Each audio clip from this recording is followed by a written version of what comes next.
Your YouTube videos won't make you money if you are obsessing over retention and likes and subscribers. And I know this because I've helped over 700 businesses make millions on YouTube. And this year alone, my own channel pulled in over $4.5 million. So in this video, I'm going to give you the 5-step system that I use in pretty much every video I make that generates sales every time I post one. All right, so to understand this system, you need to know how making money on YouTube actually works. Otherwise, it's not going to work for you. And the best way to explain this is I want you to imagine that you run a bar and your job is to get everyone inside to drink Johnnie Walker's cheapest whiskey all night. Now, it doesn't sound that hard, right? But the thing you're going to quickly realize is there are two types of drinkers. The first are a very small group of whiskey fanatics. So if you pour them a Johnny and Coke, they look at you like you've spat in their mother's face because they've had that basic whiskey 1,000 times before and they think it's lame. And these people actually came to your bar hoping for something more unique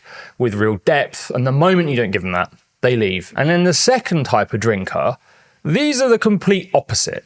They can drink whiskey cokes all night, but if you gave them a neat 100-year-old single malt, they would take one sip and they would pull the face of someone who's eaten a bowl of bees because it would be too strong and it would overwhelm them, so they'd spit it out. And that's why trying to make videos that get lots of views and then lots of sales at the same time doesn't really work, because if you want views, you have to make more watered down content that the wider market here can consume without getting overwhelmed. But the thing is, that watered down experience repels your buyers because they, like the whiskey fanatics, want something much deeper. The more serious viewers here are also at the stage where they're ready to pay someone to help them. Okay, so now I'm going to give you my 5-step system for making videos that generate sales every time you post one. And then after, I'm going to show you how to make videos that get views and sales, because it is still possible.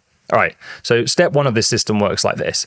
If I want to make sales, I do not make a listicle, I do not make an interview video, or I do not make a news style update. This style of video is very good for views, but it's often terrible for sales. So instead, I choose one of 4 other video styles to then design my entire video around that are proven to convert buyers. So the first type, you see this on channels all of the time, and they often have hardly any views at all. And they're a story about how you help someone get a result your buyers want. And they're called case studies. So this video here, this is a case study about how I helped my editor Greg go from $0 to $20,000 a month in 4 weeks. And that generated $50,000 in 4 weeks for my business, which is astonishing. Now, your whiskey drinker viewers, they love this because if they've been thinking about working with you, this is kind of the proof that can get them over the line. The second style is where you give the whiskey drinkers the exact steps to take for the outcome they really care about. Now, these are videos that are usually 20 minutes or longer, and they are packed with value and frameworks and stories. I call them deep dives, and this one deep dive here generated $300,000 in 9 months. Now, the reason whiskey drinkers love these is because they prove you are an expert with systems and processes in place that could help them get a result, not someone repeating a generic blog post online with no credibility. So they blow up your trust. And then we have the third style you can pick from. Now, this is also amazing for sales because your buyers have basically heard the same advice delivered the same way 1,000 times. So here you make a video where you coach a viewer to help them solve a problem. I call this a roast. It's kind of a review, but a roast gives buyers a taste of what it's like to work with you kind of behind the scenes. And if they like that taste, they buy. So this one roast video I made has generated over $100,000 in the last few months. And then the fourth option, I'm a big fan of this style. They're pretty easy to make, and you are watching one right now.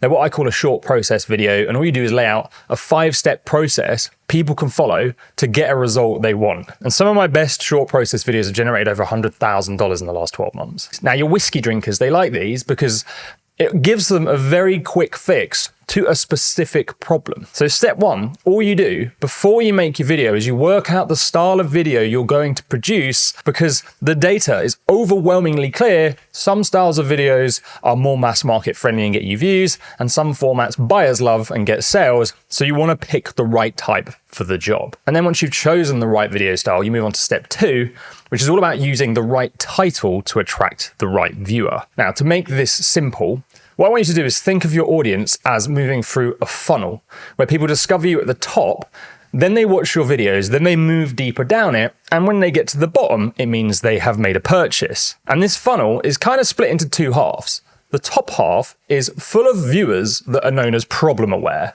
They basically know something is wrong in their life, but they don't really know the solution to get rid of that thing. So they click on problem-aware titles that talk about the results they want or the pain that they know they have. So for example, 11 income streams that made me 200k, how I boosted my metabolism and lost 30 pounds. So these sort of titles, they are optimized so they can get lots of views because a lot of people will recognize those problems and results the second they see them. Then, once someone has researched their problem and they've watched a few videos and they've tried a few things on their own and they become more invested, they then move deeper down this funnel and become what's known as solution aware.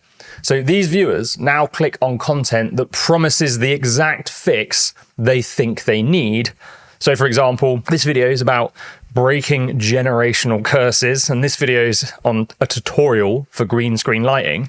They're solution aware titles because you're only going to click on them if you understand why you need that solution. Now, the thing about people in the solution aware area of the funnel is they're much closer to buying.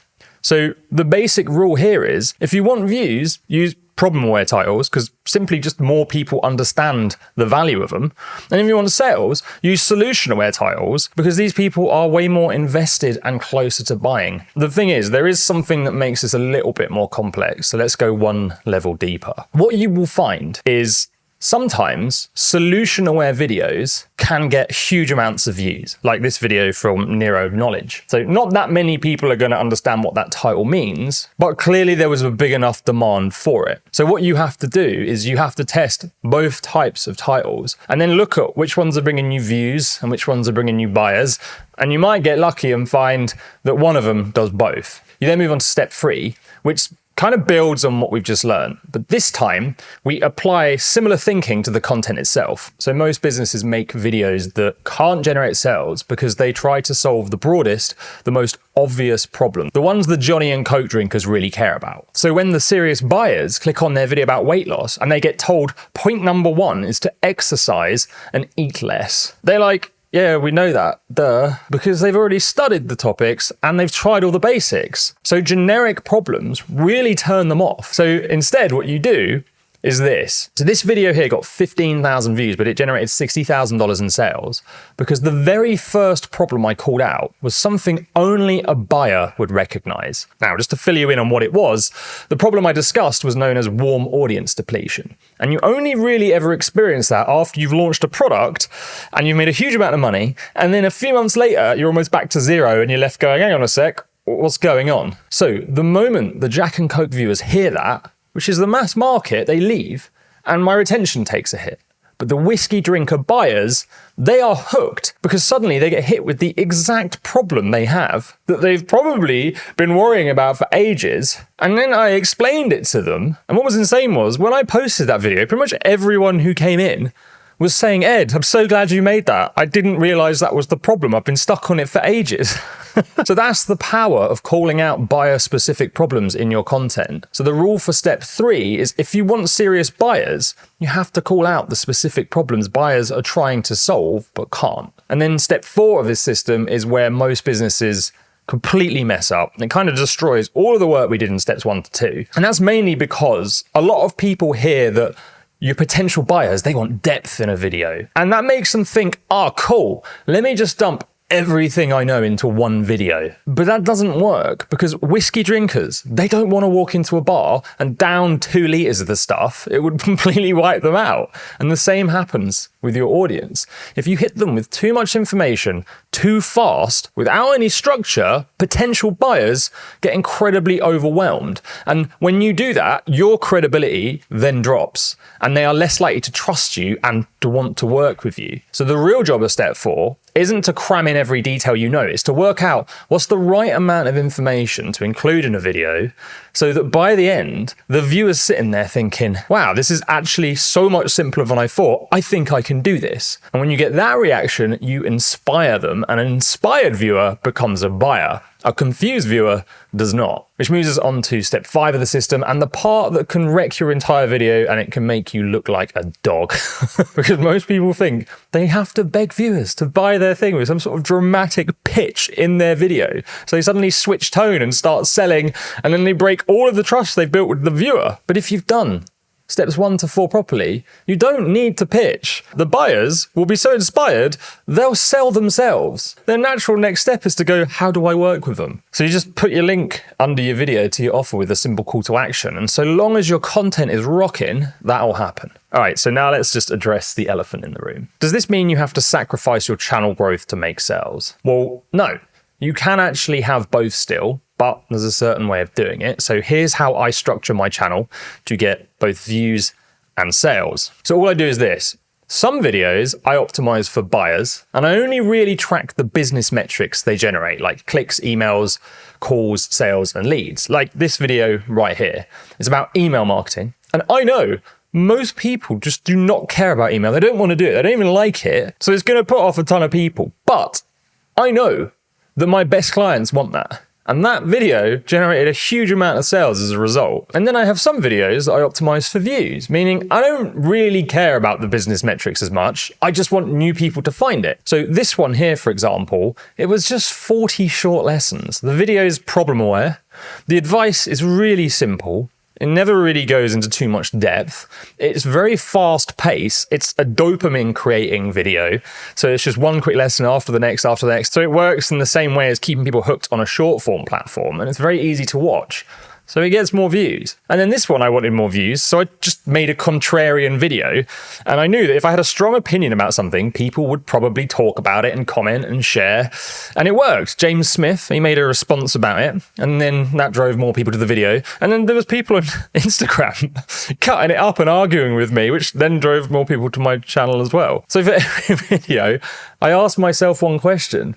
Do I want views or do I want sales? If my channel's growth stalling, I might just go, right, let's focus on views for a bit. If I want more clients, I might just focus on sales. For new channels, just make 1 in 3 of your videos a buyer video because you've got to focus more on views. For established channels, you can go 50-50. But in 2025, I actually went 75% buyer content, 25% viewer content, and the channel still grew quite a lot and the business exploded. The thing is, if your overall channel strategy is wrong, then you can't get either of these things to work. So watch this video next, and I'm going to show you how to set up a channel so it stands a chance of generating sales and views over the long term. The question is though, is that video I've just pointed you to optimized for views or buyers? Why don't you go check it out, see if you can work it out.